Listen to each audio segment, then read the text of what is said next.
મારી યુટ્યુબ ચેનલમાં તમામ મિત્રોનું હાર્દિક સ્વાગત છે।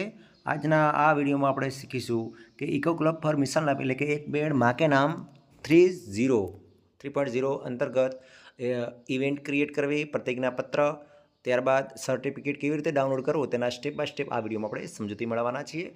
સૌપ્રથમ મિત્રો તમારા મોબાઈલનું કોઈ પણ બ્રાઉઝર ઓપન કરી લો। ત્યારબાદ અહીંયા સૌપ્રથમ મિત્રો આપણે ગૂગલ સર્ચમાં eco club for mission life એટલે ખાલી ઇકો ક્લબ તમે લખશો તો પણ આવી જશે। એની વેબસાઇટ છે eco-club.education.gov.in, તેને આપણે ઓપન કરી લેવાની રહેશે। ઓપન કરશો એટલે મિત્રો આ પ્રકારનો ઇન્ટરફેસ જોવા મળશે। હવે આપણે લોગિન કરવાનું છે। લોગિન કરવા માટે જે લોગિન છે ત્યાં તમારે ક્લિક કરવાનું છે અને સ્કૂલ લોગિન છે તેના પર ક્લિક કરવાનું છે। સ્કૂલ લોગિન પર ક્લિક કરશો એટલે મિત્રો અહીંયા સ્કૂલનો યુડાસ કોડ એન્ટર કરવાનો છે। ત્યારબાદ કન્ટિન્યુ પર ક્લિક કરો।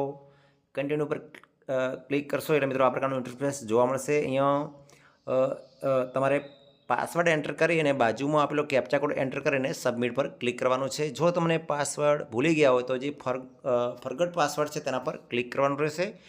ત્યાં તમે ક્લિક કરશો એટલે તમારા જે રજિસ્ટર્ડ મોબાઈલ નંબર હશે જે પ્રિન્સિપાલનો એમના મોબાઈલ નંબર પર એક ઓટીપી જશે। એ ઓટીપી એન્ટર કરી અને તમે પાસવર્ડ અપડેટ કરી શકશો, એટલે કે તમે પાસવર્ડ મેળવી શકશો અથવા તો પાસવર્ડ ચેન્જ કરી શકશો। સબમિટ પર ક્લિક કરશો મિત્રો આ પ્રકારનું ઇન્ટરફેસ જોવા મળશે લોગિન કરશો એટલે। હવે તમારે સૌપ્રથમ જે વ્યૂ પ્લેજ ડેટા છે તેના પર ક્લિક કરવાનું છે। એટલે તમે અહીંથી જે પ્રતિજ્ઞા છે તે લેવાની છે। એટલે અહીંયા તમારે યસ કરી દેવાનું છે। અહીંયા કેટલા શિક્ષકોએ પાર્ટિસિપેટ કર્યું છે તે લખવાનું છે, કેટલા વિદ્યાર્થીઓ પાર્ટિસિપેટ કર્યું તે લખવાનું છે। અને અહીંયા જે પ્રતિજ્ઞા લેતો એવો સેરેમની ફોટો હોય તો અપલોડ કરવાનો, બાકી ઓપ્શનલ છે એટલે ચાલશે નહીં કરો તો પણ। અને સબમિટ પ્લેજ ડિટેલ છે ત્યાં ક્લિક કરવાનું છે। આટલું કર્યા બાદ હવે તમારે જે નોટિફિકેશન જે એની પ્રક્રિયા છે તે અપલોડ કરવાની છે। જો તમે ગત સાલ નોટિફિકેશન અપલોડ કર્યું હોય તો તમારે અત્યારે કરવાની જરૂર નથી। જો તમારે નોટિફિકેશન જો ના કર્યું હોય તો અપલોડ કરવા માટે ક્લિક હિયર ટુ રી અપલોડ ધ નોટિફિકેશન છે તેના પર ક્લિક કરવાનું છે। તેના પર ક્લિક કરશો મિત્રો આ પ્રકારનું ઇન્ટરફેસ જોવા મળશે। અહીંયા તમારે નોટિફિકેશન અપલોડ કરવાનું છે। હવે કયું નોટિફિકેશન અપલોડ કરવાનું છે તો તમે થોડાક સ્ક્રોલ નીચે કરશો એટલે ડાઉનલોડ વર્ડ ફાઇલ, આ વર્ડ ફાઇલ તમારે ડાઉનલોડ કરી લેવાની છે। આની સીધી લિંક આ વિડીયોના ડિસ્ક્રિપ્શનમાં આપી દઈશ। તો વર્ડ ફાઇલ ડાઉનલોડ કરી અને જે વિગતો છે એ પરિપૂર્ણ કરી અને પ્રિન્સિપાલ,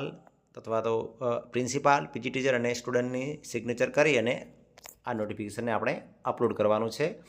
આની અંદર 3 વિદ્યાર્થીઓની સમિતિ બનાવવાની છે તથા એક પ્રિન્સિપાલ અને એક પીજી ટીચર, આમ કુલ। ત્યારબાદ હવે જે મહત્ત્વપૂર્ણ વાત છે તે છે ઇવેન્ટ ક્રિએટ કરવી। ઇવેન્ટ ક્રિએટ કરવા માટે સૌપ્રથમ આપણે જે 3 આડી લાઈન છે તેના પર ક્લિક કરવાનું છે। તેના પર તમે ક્લિક કરશો એટલે ક્રિએટ ઇવેન્ટ છે તેના પર ક્લિક કરવાનું રહેશે। ક્રિએટ ઇવેન્ટ પર ક્લિક કરશો મિત્રો આ પ્રકારનું ઇન્ટરફેસ જોવા મળશે। અહીંયા તમારે તમામ વિગત ભરી લેવાની છે। અહીંયા નેમ ઓફ ઇવેન્ટ એની અંદર લખવાનું છે એક પેડ માં કે નામ। ત્યારબાદ તેની અંતર્ગત અહીંયા તમારે 50 શબ્દોની અંદર જે વર્ણન કરવાનું છે। ત્યારબાદ મિશન લાઈફ થીમ છે તે ડિફોલ્ટ આવે છે તે સિલેક્ટ કરવાની છે। મિશન લાઈફ સબ થીમ છે તેની અંદર જે પ્લેટિનમ ડ્રાઈવ છે તે સિલેક્ટ કરવાની છે। ત્યારબાદ મોડ ઓફ ઇમ્પ્લિમેન્ટેશન તેની અંદર ફિઝિકલ સિલેક્ટ કરીશું। ત્યારબાદ ટાઈપ ઓફ ઇવેન્ટ છે એ કયા પ્રકારની છે ઇવેન્ટ છે તે તમારે સિલેક્ટ કરી લેવાની છે। એમાં એક્શન એન્ડ અવેરનેસ બોથ બંને સિલેક્ટ આપણે કરવાની રહેશે। ત્યારબાદ નંબર ઓફ ઇવેન્ટ એટલે કેટલી ઇવેન્ટ કરી તે અહીંયા લખવાની છે। ત્યારબાદ ડેટ એન્ડ ટાઈમ લખવાનું છે। ગુજરાત સિલેક્ટ કરી લેવાનું છે, તમારો જિલ્લો પસંદ કરી લો અને સિટી એટલે તમારો તાલુકો અથવા તો તમારું ગામ સિલેક્ટ કરી અને સબમિટ પર ક્લિક આપવાનું છે। તમે સબમિટ પર ક્લિક આપશો એટલે અહીંયા સબમિટ સક્સેસફુલી એવો મેસેજ આવી જશે। હવે જે મહત્ત્વપૂર્ણ વાત છે સર્ટિફિકેટ। હવે સર્ટિફિકેટ મેળવવા માટે મિત્રો ફરી જે તમારે અહીંયા જે 3 આડી લાઈન છે તેના પર ક્લિક કરવાનું છે। તેના પર ક્લિક કરશો એટલે અહીંયા ઇવેન્ટ મેનેજમેન્ટ છે તેના પર ક્લિક કરવાનું રહેશે। ઇવેન્ટ મેનેજમેન્ટ પર ક્લિક કરશો એટલે અહીંયા તમે જે ઇવેન્ટ બનાવી હતી તે અહીંથી સિલેક્ટ કરી લેવાની છે। એક પેડ માં કે નામ તમે ઇવેન્ટ બનાવી તે અહીંયા તમારે ત્યાં આવી જશે। એ ઇવેન્ટ સિલેક્ટ કરી અને સિલેક્ટ ઇવેન્ટ છે તેના પર ક્લિક કરવાનું રહેશે। તમે સિલેક્ટ ઇવેન્ટ પર ક્લિક કરશો એટલે નવું આવું બોક્સ ખોલશે। તેની અંદર તમે જે વિગતો ભરી છે તમામ વિગતો અહીંયા આવી જશે। હવે તમારે અહીંથી સિલેક્ટ કરવાનું છે does the event include technology intervention. અહીંયા તમે યસનો સિલેક્ટ કરી શકો છો, અથવા તો જે તમારે જે લાગુ પડતું એ સિલેક્ટ કરવાનું છે. ત્યારબાદ નંબર ઓફ પાર્ટિસિપેટ એટલે કેટલા જે 3 થી 8 વર્ષના બાળકોએ કેટલા બાળકોએ ભાગમાં પાર્ટિસિપેટ કર્યો તે લખવાનું છે.